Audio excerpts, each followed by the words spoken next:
ആകാശവാണി കോഴിക്കോട്.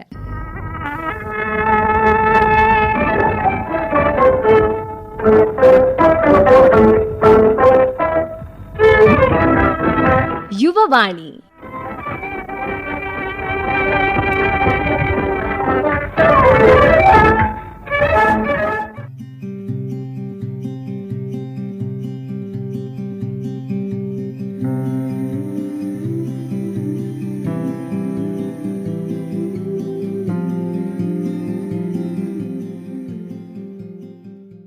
എല്ലാ പ്രിയ ശ്രോതാക്കൾക്കും യുവവാണിയുടെ പുതിയൊരു അധ്യായത്തിലേക്ക് സ്വാഗതം. ഒരു നോട്ടം കൊണ്ട് നമ്മളുടെയൊക്കെ മനസ്സിൽ കടന്നു കയറിയ ആളാണ് ഇന്നത്തെ നമ്മുടെ അതിഥി.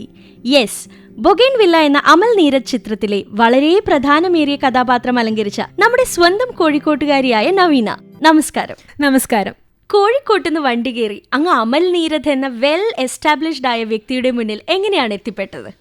സത്യം പറഞ്ഞാൽ ഞാൻ 2017 മുതൽ സിനിമ ട്രൈ ചെയ്യുന്ന ഒരാളാണ്. ഇത് എൻ്റെ 5ാമത്തെ മൂവിയാണ്. അപ്പം ഇതിലാണ് ആൾക്കാർ കുറച്ചും കൂടെ എന്നെ ഒന്ന് റെക്കഗ്നീഷൻ എനിക്ക് കിട്ടുന്നതെന്നാണ്.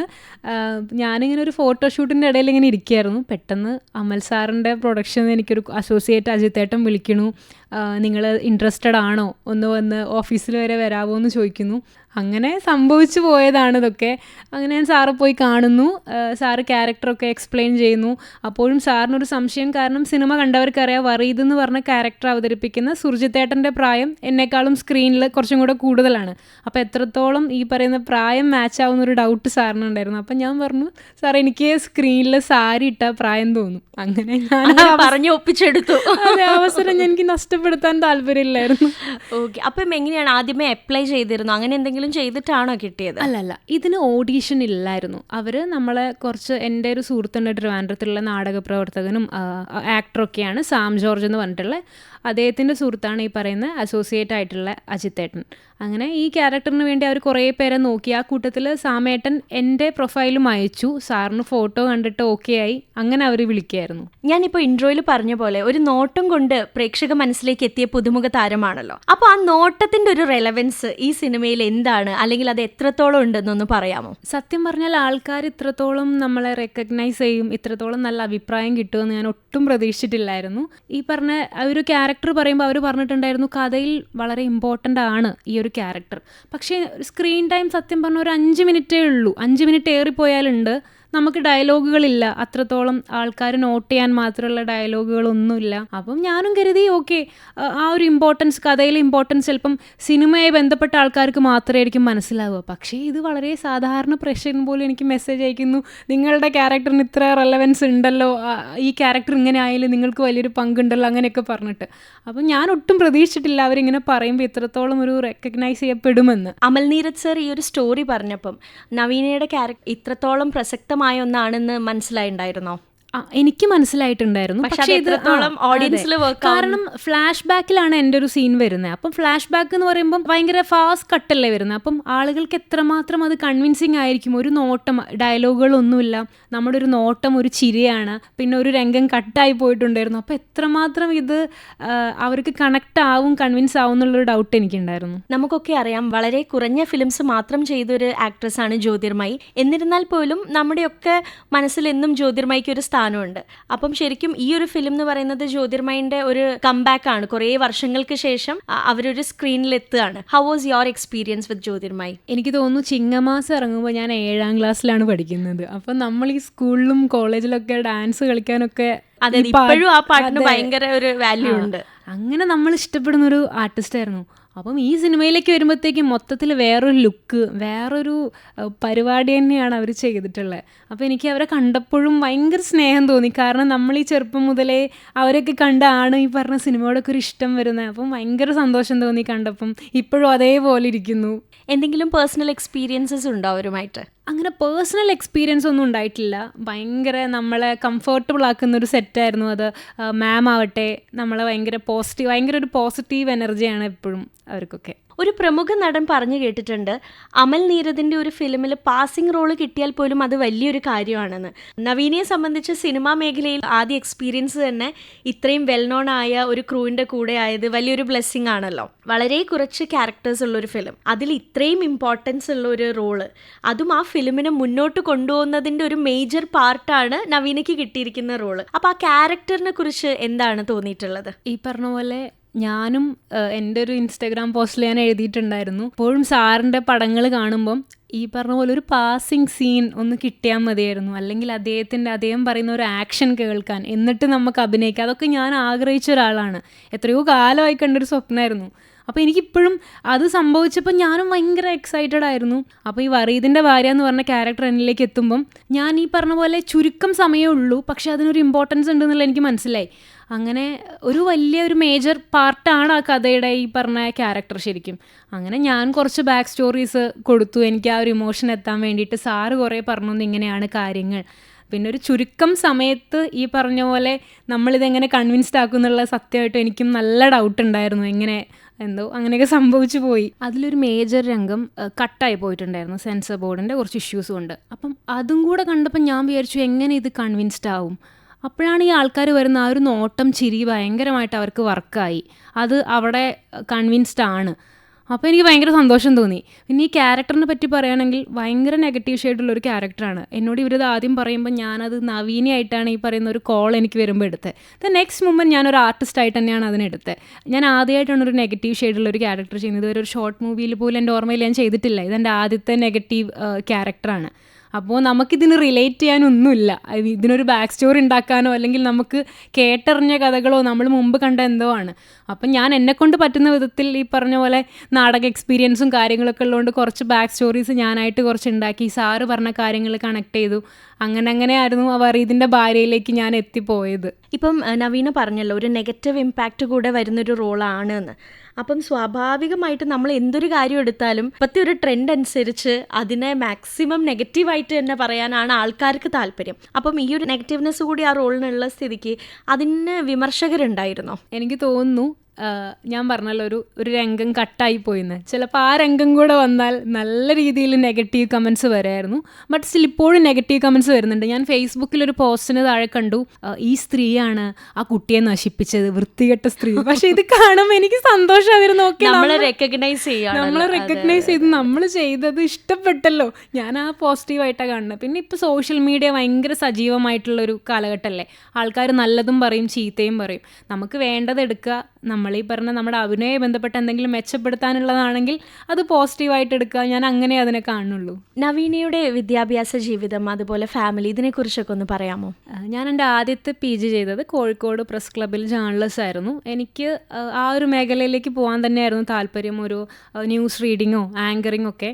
പക്ഷേ ആ സമയത്ത് ഞാൻ ഈ പാരലലി സ്കൂൾ ടൈം തൊട്ടേ നാടകം ചെയ്യുന്നുണ്ട്, അതപ്പോഴും ഞാൻ കണ്ടിന്യൂ ചെയ്യുന്നുണ്ടായിരുന്നു. പെട്ടെന്ന് എനിക്കിത് തോന്നൽ വന്നതാണ്, ഓക്കെ നാടകത്തിനെ പറ്റി കൂടുതലായി പഠിച്ചാൽ എന്താ. അങ്ങനെയാണ് പോണ്ടിച്ചേരി യൂണിവേഴ്സിറ്റിയിൽ പോയിട്ട് ഞാൻ പെർഫോമിംഗ് ആർട്സിൽ എൻ്റെ സെക്കൻഡ് PG കംപ്ലീറ്റ് ചെയ്യുന്നത്.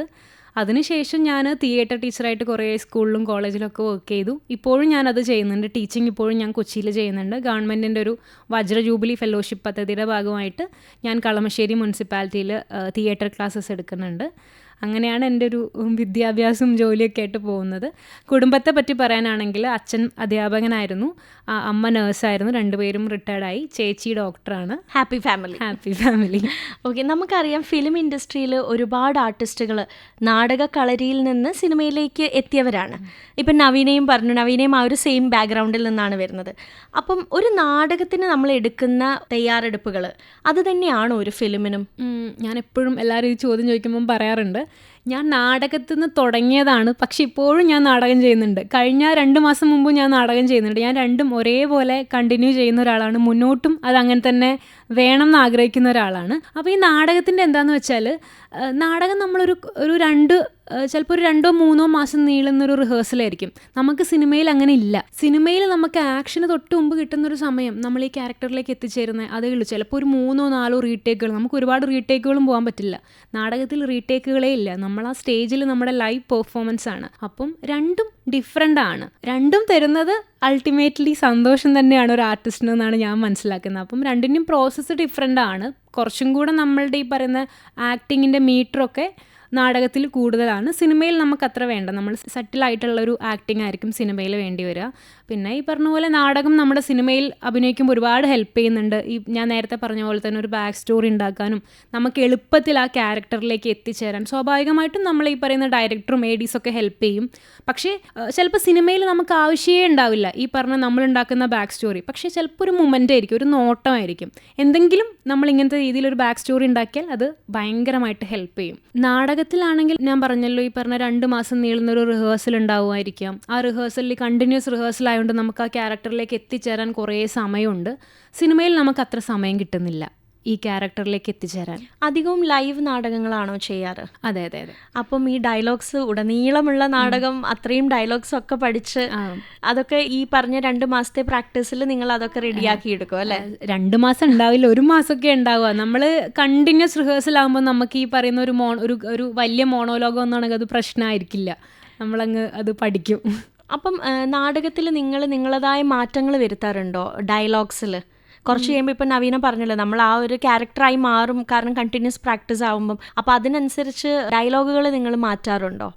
നമുക്കങ്ങനെ ആ ഒരു ഫ്രീഡം ഉള്ള സ്ഥലത്ത് നമുക്ക് മാറ്റാം. ഈ പറയുന്ന അൾട്ടിമേറ്റ്ലി അത് ഡയറക്ടറിൻ്റെ കയ്യിലല്ലല്ലോ. ചിലത് നമുക്ക് മാറ്റാൻ പറ്റില്ല, ചിലത് നമ്മുടെ രീതിയിലേക്ക് നമുക്ക് ആക്കിയെടുക്കാനുള്ളൊരു ഇതുണ്ടാവും, ഒരു സാധ്യത ഉണ്ടാവും. അതുള്ള സ്ഥലത്ത് അങ്ങനെ ചെയ്യും. ഇതുവരെ ചെയ്ത നാടകങ്ങൾ ഏതൊക്കെയാണ്? ഇതുവരെ ഞാൻ സ്കൂൾ തൊട്ട് നാടകങ്ങൾ ചെയ്യുന്നുണ്ട്. യൂണിവേഴ്സിറ്റിയിൽ പഠിക്കുന്ന സമയത്ത് ഒരു 4-5 നാടകങ്ങളുടെ ഭാഗമായിട്ടുണ്ടായിരുന്നു. മലയാള നാടകങ്ങൾ, തമിഴ്, ഇംഗ്ലീഷൊക്കെ ചെയ്തിട്ടുണ്ട്, ഹിന്ദി നാടകങ്ങൾ ചെയ്തിട്ടുണ്ട്. ഇപ്പം ഞാൻ നാടകം ചെയ്യുന്നത് തിരുവനന്തപുരത്തുള്ള കനൽ സാംസ്കാരിക വേദിയുണ്ട്. എൻ്റെ സുഹൃത്തുക്കൾ തന്നെയാണ്. അവരുടെ കൂടെ KR മീരയുടെ ഭഗവാന്റെ മരണം, പിന്നീട് സോവിയറ്റ് സ്റ്റേഷൻ കടവ്, അത് ആദ്യത്തെ കേരളത്തിലെ ടൈം ട്രാവൽ നാടകമാണ്. ഇപ്പം ഞങ്ങൾ സോവിയറ്റ് സ്റ്റേഷൻ കടവ് കഴിഞ്ഞതിന് മുമ്പത്തെ ഇറ്റ്ഫോക്കിൽ കളിച്ചിട്ടുണ്ടായിരുന്നു. 26ഓളം വേദികൾ ഇപ്പോൾ കഴിഞ്ഞു സോവിയറ്റ് സ്റ്റേഷൻ കടവ്. ഇപ്പം ഞാൻ കറൻ്റ്ലി ചെയ്യുന്നത് ഈ പറഞ്ഞ സോവിയറ്റ് സ്റ്റേഷൻ കടവും ഭഗവാന്റെ മരണവുമാണ്. കൊച്ചിയിൽ ഇപ്പം ഞാൻ ഒരു ജോക്കർ റീൽസ് എന്ന് പറഞ്ഞവരുടെ കൂടെ ഒരു പുതിയ നാടകം ഇപ്പം നടന്നുകൊണ്ടിരിക്കുന്നുണ്ട്, ചർച്ചകളൊക്കെ. മുന്നേ പറഞ്ഞല്ലോ ഇത് ആദ്യത്തെ സിനിമയല്ല എന്ന്. മുന്നേ ചെയ്തത് ഏതൊക്കെയാണ്? എൻ്റെ ആദ്യത്തെ സിനിമ നാരദനാണ്, ആഷിഖ് അബു സംവിധാനം ചെയ്ത്. പിന്നീട് ഞാൻ അഡിഗോസ് അമിഗോസ് എന്ന് പറഞ്ഞ സിനിമയിൽ ചെറിയൊരു റോൾ ചെയ്തിട്ടുണ്ട്. വരാനിരിക്കുന്ന ഒരു ജാതി ജാതകം മൂവിയിൽ ഒരു സീൻ ചെയ്തിട്ടുണ്ട്. മെമ്മറി പ്ലസ് എന്ന് പറഞ്ഞിട്ട് കോഴിക്കോട് തന്നെയുള്ള ഒരു സംവിധായകൻ ചെയ്ത സിനിമയിൽ ഒരു നല്ല വേഷം ചെയ്തിട്ടുണ്ട്. പലരും പറഞ്ഞു കേട്ടിട്ടുണ്ട് നാടകം ഒരു സെൽഫ് സാറ്റിസ്ഫാക്ഷൻ തരുന്ന ഒരു കാര്യമാണെന്ന്. അതേസമയം ഫിലിം ഇൻഡസ്ട്രി നമുക്ക് പോപ്പുലാരിറ്റിയും അതുപോലെ ഫൈനാൻഷ്യൽ നേട്ടവും ഉണ്ടാവുന്ന ഒരു മേഖലയാണ് ഫിലിം ഇൻഡസ്ട്രി എന്ന് പറയുന്നത്. നവീനയ്ക്ക് എങ്ങനെയാണ് ഇത് രണ്ടും? എനിക്ക് ഒരു സ്റ്റേജിലൊരു പെർഫോമൻസ് കഴിഞ്ഞാൽ ഭയങ്കര സന്തോഷം ഉണ്ടാവാറുണ്ട്. അതേപോലെ തന്നെ ഒരു സിനിമ ചെയ്ത് നമ്മുടെ എല്ലാ പരിപാടികളും കഴിഞ്ഞിറങ്ങുമ്പോഴും ഭയങ്കര സന്തോഷമുണ്ട്. എനിക്കിത് രണ്ടും ഭയങ്കര ത്രില്ലുള്ളൊരു പരിപാടിയാണ്. സ്റ്റേജ് ആകുമ്പോൾ ഓൺ ദ സ്പോട്ട് നമുക്ക് അതിന്റെ റെസ്പോൺസ് അറിയാം അല്ലേ? സ്റ്റേജ് ആകുമ്പോൾ നമുക്ക് ലൈവായിട്ട് അത് ഫീൽ ചെയ്യാം. കുറച്ചു നേരം നമുക്ക് ആ സന്തോഷം ഇങ്ങനെ ഫീൽ ചെയ്യാം. സിനിമ ഈ പറഞ്ഞ പോലെ ഒരു കട്ടിൻ്റെയും ആക്ഷൻ്റെയും ഇടയ്ക്കാണ് അത് കിടക്കുന്നത്. അത് നമുക്കവിടെ ബ്രേക്ക് ആവുന്നുണ്ട്. പക്ഷേ നാടകത്തിൽ എന്ന് പറഞ്ഞാൽ നമുക്കതിങ്ങനെ ഫീൽ ചെയ്യാം. ആ തുടക്കം മുതൽ ആ ഒരു 2.5 മണിക്കൂറാണെങ്കിൽ 2.5 മണിക്കൂർ, അത് കഴിഞ്ഞിട്ട് നമ്മുടെ ഓഡിയൻസ് വന്ന് നമ്മുടെ സ്റ്റേജിലേക്ക് വന്ന് നമ്മുടെ പെർഫോമൻസിനെ പറ്റി നല്ലത് പറയുന്നു, നമ്മുടെ നാടകത്തെ പറ്റി പറയുന്നു. നമുക്കത് കുറച്ച് നേരം ഇങ്ങനെ ഫീൽ ചെയ്ത് നിൽക്കാം. രണ്ടും സന്തോഷം തന്നെയാണ്.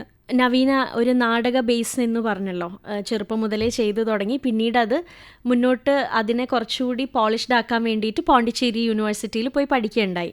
അപ്പം അവിടെയുള്ള പഠനം എന്തൊക്കെ രീതിയിലാണ് നവീന എന്ന ആർട്ടിസ്റ്റിനെ മാറ്റിയെടുത്തത്? ഞാൻ അതുവരെ കോഴിക്കോട് മാത്രം ഉണ്ടായിരുന്ന ഒരാളാണ്. അപ്പം പുറത്തൊരു സ്ഥലത്ത് പഠിക്കുമ്പോൾ നമുക്ക് ഉണ്ടാവുന്ന കുറേ മാറ്റങ്ങളുണ്ട് നമ്മുടെ പേഴ്സണാലിറ്റിയിലാവട്ടെ. അത് ഞാൻ ഭയങ്കരമായിട്ട് എക്സ്പീരിയൻസ് ചെയ്തത് പോണ്ടിച്ചേരി യൂണിവേഴ്സിറ്റിയിൽ പഠിച്ചപ്പോഴാണ്. എനിക്ക് തോന്നുന്നു അവിടെ നിന്ന് എല്ലാവരും ഇത് തന്നെയായിരിക്കും പറയുക. നമ്മുടെ സ്വഭാവത്തിൽ ഒരുപാട് മാറ്റങ്ങൾ ഉണ്ടാക്കാൻ ആ യൂണിവേഴ്സിറ്റി, ആ ഒരു അറ്റ്മോസ്ഫിയർ, കാരണം ലോകത്തിൻ്റെ നാനാഭാഗത്തു നിന്നുള്ള ആൾക്കാർ അവിടെ പഠിക്കുന്നുണ്ട്. നമ്മൾ പല പല കൾച്ചറുകൾ കാണുകയാണ്. അപ്പോൾ നമുക്കത് വേണ്ടതെടുക്കാം. അപ്പം എനിക്ക് തോന്നുന്നു സ്വഭാവത്തിൽ ഒരുപാട് മാറ്റം ഉണ്ടാക്കിയിട്ടുണ്ട്. പിന്നെ ഈ പറഞ്ഞ നാടക പഠനം എനിക്ക് എൻ്റെ അഭിനയ ജീവിതത്തിൽ മാത്രമല്ല, പേഴ്സണലി എനിക്ക് ഒരുപാട് മാറ്റം കൊണ്ടുവന്ന ഒരു ഇതാണ് നാടക പഠനം എന്ന് പറയുന്നത്. എല്ലാവരും വിചാരിക്കും ഈ പറയണ നമ്മൾ തിയേറ്റർ ആർട്സ് പഠിക്കുമ്പോൾ അഭിനയത്തിൽ മാത്രമാണ് നമുക്ക് മാറ്റം ഉണ്ടാവുന്നത്. അല്ല, പക്ഷേ കുറച്ചും കൂടെ പേഴ്സണാലിറ്റി ഡെവലപ്മെൻറ്റിന് ഈ നാടകം നന്നായിട്ട് നമ്മളെ ഹെൽപ്പ് ചെയ്യുന്നുണ്ട്. അത് സ്വാഭാവികമായിട്ടും നമ്മളെ അഭിനയത്തെയും ഹെൽപ്പ് ചെയ്യും. കാരണം ഇപ്പം എനിക്ക് തോന്നുന്നു ഇപ്പോൾ ഒരുപാട് സ്കൂളുകളിൽ നാടകം ഒരു സബ്ജക്റ്റാണ്. നമ്മൾ പണ്ട് പഠിക്കുന്ന സമയത്ത് PT പീരീഡ് മാത്രമേ നമുക്കുള്ളൂ. പക്ഷേ ഇപ്പോഴത്തെ കുട്ടികൾക്ക് മ്യൂസിക്, ഡാൻസ്, തിയേറ്റർ ഇതൊക്കെ ഒരു സബ്ജക്റ്റാണ്. അത് ഈ പറയുന്ന നമ്മുടെ പേഴ്സണാലിറ്റി ഡെവലപ്മെൻറ്റിന് ഭയങ്കരമായിട്ട് ഹെൽപ്പ് ചെയ്യുന്ന ഒന്നാണ് ഈ തിയേറ്റർ എന്ന് പറയുന്നത്. അപ്പം എനിക്ക് പറയാനുള്ള എൻ്റെ അഭിനയ ജീവിതത്തെയും എൻ്റെ സ്വഭാവത്തെയും ഒക്കെ വലിയ തോതിൽ സ്വാധീനിച്ച, നല്ല രീതിയിൽ സ്വാധീനിച്ച ഒന്നാണ് എൻ്റെ നാടക പഠനം. വീട്ടിൽ ആർക്കെങ്കിലും ഇങ്ങനെ ഒരു അഭിനയമോഹമോ അല്ലെങ്കിൽ അങ്ങനെ ഒരു പാരമ്പര്യമോ അങ്ങനെ എന്തെങ്കിലും ഉണ്ടോ? കാരണം നവീന മുന്നേ പറഞ്ഞതുപോലെ ചെറുപ്പം തൊട്ടേ ചെയ്യുന്ന ഒരു കാര്യമാണ് നാടകം. അപ്പം അതിലേക്ക് എങ്ങനെ എത്തിപ്പെട്ടത്? എൻ്റെ അച്ഛനാണ് എന്നെ നാടകം ഇൻട്രൊഡ്യൂസ് ചെയ്തത്. അച്ഛൻ മാഷായിരുന്നു, പക്ഷെ അച്ഛൻ ഈ പറയുന്ന എഴുത്തും നാടകവും ഒക്കെ ഉള്ള ഒരാളാണ്. അങ്ങനെ അച്ഛൻ എൻ്റെ കുട്ടിക്കാലത്ത് എന്നെ കൊണ്ടുപോകുന്നത് ഈ പറയുന്ന നാടക പഠന ക്യാമ്പുകളിലേക്കും ഒക്കെയാണ്. അപ്പം എനിക്ക് ചെറുപ്പം തൊട്ടേ പരിചയമുള്ളത് ഇത്തരത്തിലുള്ള വേദികളാണ്. അപ്പോൾ എനിക്ക് പറയാനുള്ള എൻ്റെ ആദ്യത്തെ ഗുരു എന്ന് ഞാൻ പറയുന്നത് എൻ്റെ അച്ഛനെ തന്നെ ആയിരിക്കും. കാരണം എനിക്ക് ആ ഒരു ഇൻട്രസ്റ്റ് ഉണ്ടാക്കാനുള്ളൊരു സാധ്യത ഉണ്ടാക്കി തന്നത് അച്ഛൻ തന്നെയാണ്. ഓക്കെ, അപ്പോൾ ഇനി എന്തൊക്കെയാണ് അപ്കമിങ് പ്രൊജക്ട്സ്, അതുപോലെ ഫ്യൂച്ചർ പ്ലാൻസ് എന്തൊക്കെയാണ്? ഫ്യൂച്ചർ പ്ലാൻസ് എന്ന് പറഞ്ഞാൽ എനിക്ക് ഈ പറഞ്ഞ പോലെ നാടകവും സിനിമയും ഒരേപോലെ കൊണ്ട് നടക്കണം എന്ന് ആഗ്രഹിക്കുന്ന ഒരാളാണ് ഞാൻ. ടീച്ചിങ് പാരലലി കൊണ്ട് നടക്കുന്നുണ്ട്, തിയേറ്റർ. പിന്നെ ഇനി അപ്കമിങ് പ്രോജക്ട്സ് എന്ന് പറഞ്ഞാൽ സോണി ലിവിൻ്റെ കൂടെ ഒരു വെബ് സീരീസ് കമ്മിറ്റ് ചെയ്തിട്ടുണ്ട്. ബാക്കി ഇനി നമ്മളുടെ പെർഫോമൻസ് ഒക്കെ കണ്ട് ഇഷ്ടപ്പെട്ട ആരെങ്കിലുമൊക്കെ വിളിക്കുന്നു പ്രതീക്ഷിക്കുന്നു. ഫിലി, എന്തായാലും ഇതുവരെ നമ്മുടെ കൂടെ സമയം ചെലവഴിച്ചതിന് ഒരുപാട് സന്തോഷം. ഇനിയും ഒരുപാട് നല്ല കഥാപാത്രങ്ങളിലൂടെ നാടകത്തിലും അതുപോലെ ഫിലിമിലും നവീനയ്ക്ക് ഒരുപാട് നല്ല കഥാപാത്രങ്ങൾ എത്തിച്ചേരട്ടെ എന്ന് ആത്മാർത്ഥമായി ആഗ്രഹിക്കുന്നു. ഒരുപാട് സന്തോഷം, നന്ദി. Thank you so much. യുവവാണിയിൽ ഇതുവരെ നമ്മൾ കേട്ടുകൊണ്ടിരുന്നത് ചലച്ചിത്ര താരം നവീനയുമായുള്ള അഭിമുഖമാണ്. അടുത്തതായി യുവവാണിയിൽ ഒരു ഗസലാണ്. ആലപിക്കുന്നത് രോഹിത്.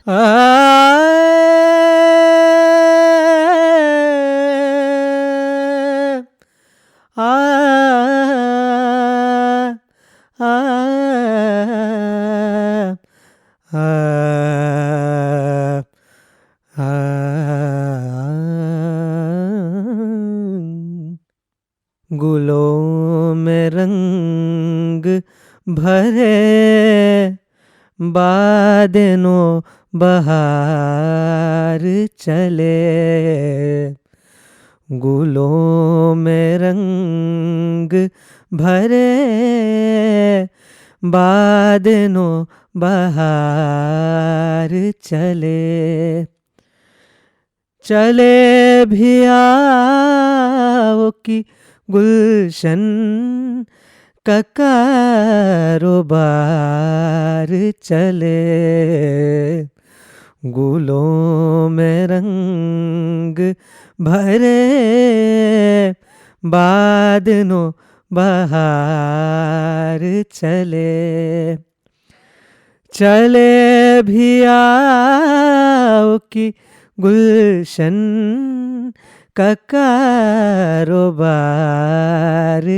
चले, गुलों में रंग भरे बादनो बहार चले,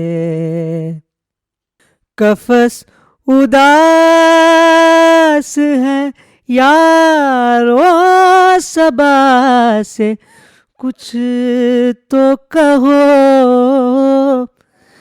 कफस उदास है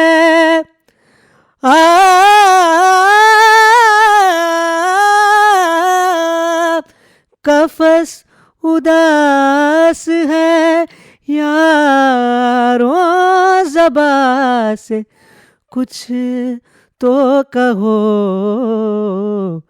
कहीं तो बैर खुदा आज जिक्र यार चले, चले भी आओ के गुलशन का कारोबार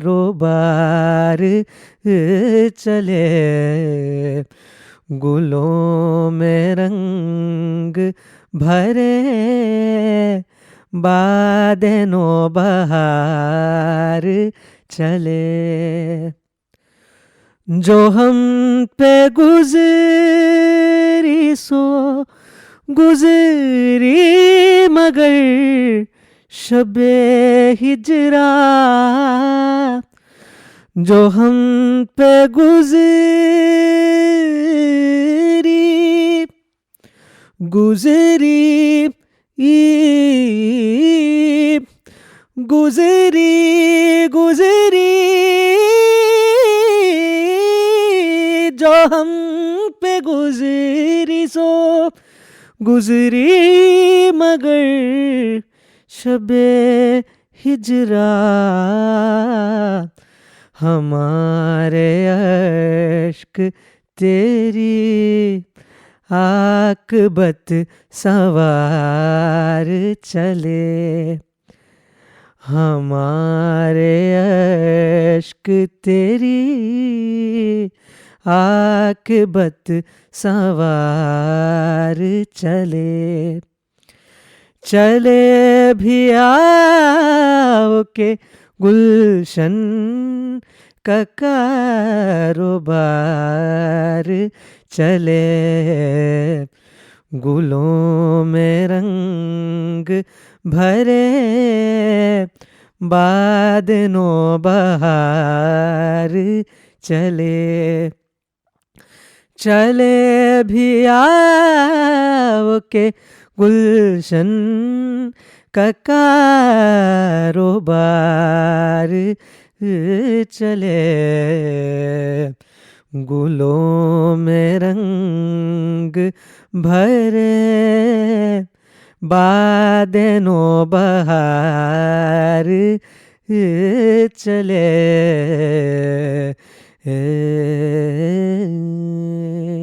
രോഹിത് ആലപിച്ച ഗസലാണ് നമ്മൾ ഇതുവരെ കേട്ടത്. ഇന്നത്തെ യുവവാണി ഏവരും ആസ്വദിച്ചെന്നു കരുതുന്നു. അടുത്ത വാരത്തിൽ കാണുന്നതുവരെ വിട. അവതരണം ഐശ്വര്യ സതീഷ്. യുവവാണി സമാപിക്കുന്നു.